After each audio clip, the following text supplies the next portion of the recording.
Assalamualaikum. Hi everyone. I am Muftihatul Ulumiyah from CBI 1. Today, I'm going to explain different approaches to research based on Chapter 1 of Judith Bell's book, Doing Your Research Project. Now, I know the word research can sound scary, but don't worry, research simply means a systematic way of finding answers to questions. And when we talk about approaches to research, we mean the different style or strategies that researchers can use to collect data and understand a problem. Each approach has its own strength and weakness. In this video, I'll explain them, so let's get started. The first, I have quantitative and qualitative research. So quantitative research is all about numbers and measurement. For example, if I want to know how many students in my class use social media more than 2 hours a day, I can create a survey. Then I collect the number, and then I calculate percentage. It is structured, focused, and usually aims to produce results that can be generalized to the larger group. But in the other hand, qualitative research is about meaning and experiences. Instead of number, we looked at people's stories, feelings, and perspectives. For example, I might interview a few students to understand why they use social media so much and how it affects their studies. In short, quantitative answers the question how many, while qualitative answers the question why. And sometimes researchers combine both. This is called mixed method. Next is action research. This type of research is usually done by practitioners, like people like teachers, nurses, or managers who want to improve their own practice. For example, a teacher may notice that students are not motivated in class, so she tries a new teaching methods, collect feedback, and then reflect on whether it worked or not. That's action research, very practical and aimed at solving problems in real situations. So the keyword here is improvement.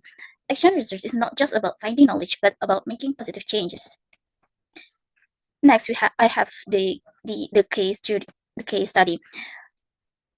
A case study means focusing on one case in detail.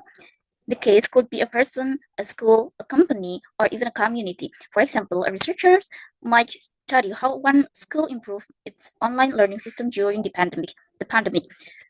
The strength of case studies is that they give us deep insight, but the weakness is that it's hard to generalize to everyone because the study is based on one specific case. Still, case studies are very popular because they help us understand real-life situations in depth. The next approach is the survey. This is probably the most familiar method for everyone.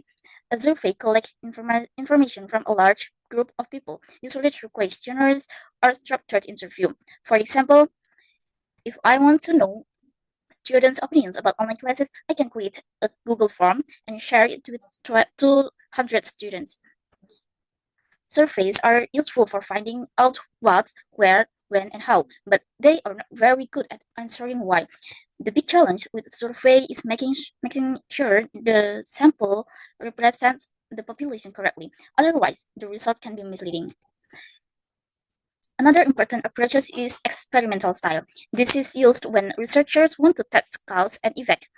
For example, imagine dividing students into two groups. Group A learns with traditional lectures, while Group B uses interactive games. After a week, we test both groups. If Group B perform better, we can suggest that the games had a positive effect.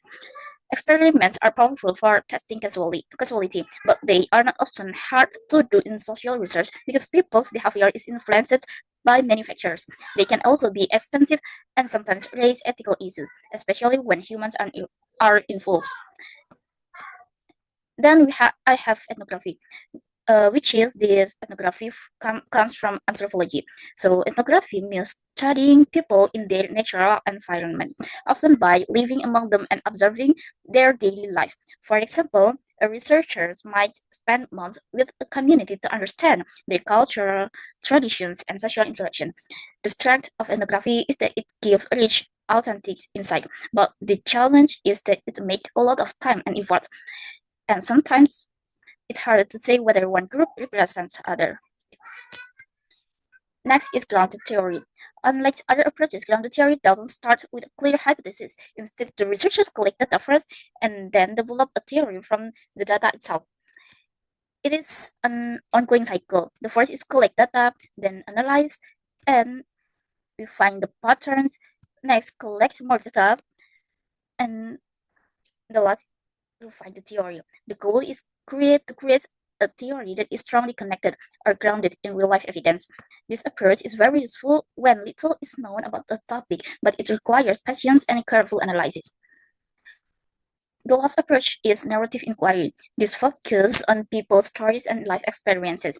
For example, a researcher might interview mature students who return to university after many years and then analyze their stories to understand their struggles and successes. Narrative inquiry gives voice to the participants and highlight personal experiences. The challenge is that it can be emotional and personal, so researchers need to handle it ethically and with sensitivity. So this is my video. Thank you for watching this video, and I hope these explanations that you are useful for you and I. Thank you very much. Wassalamualaikum warahmatullahi wabarakatuh.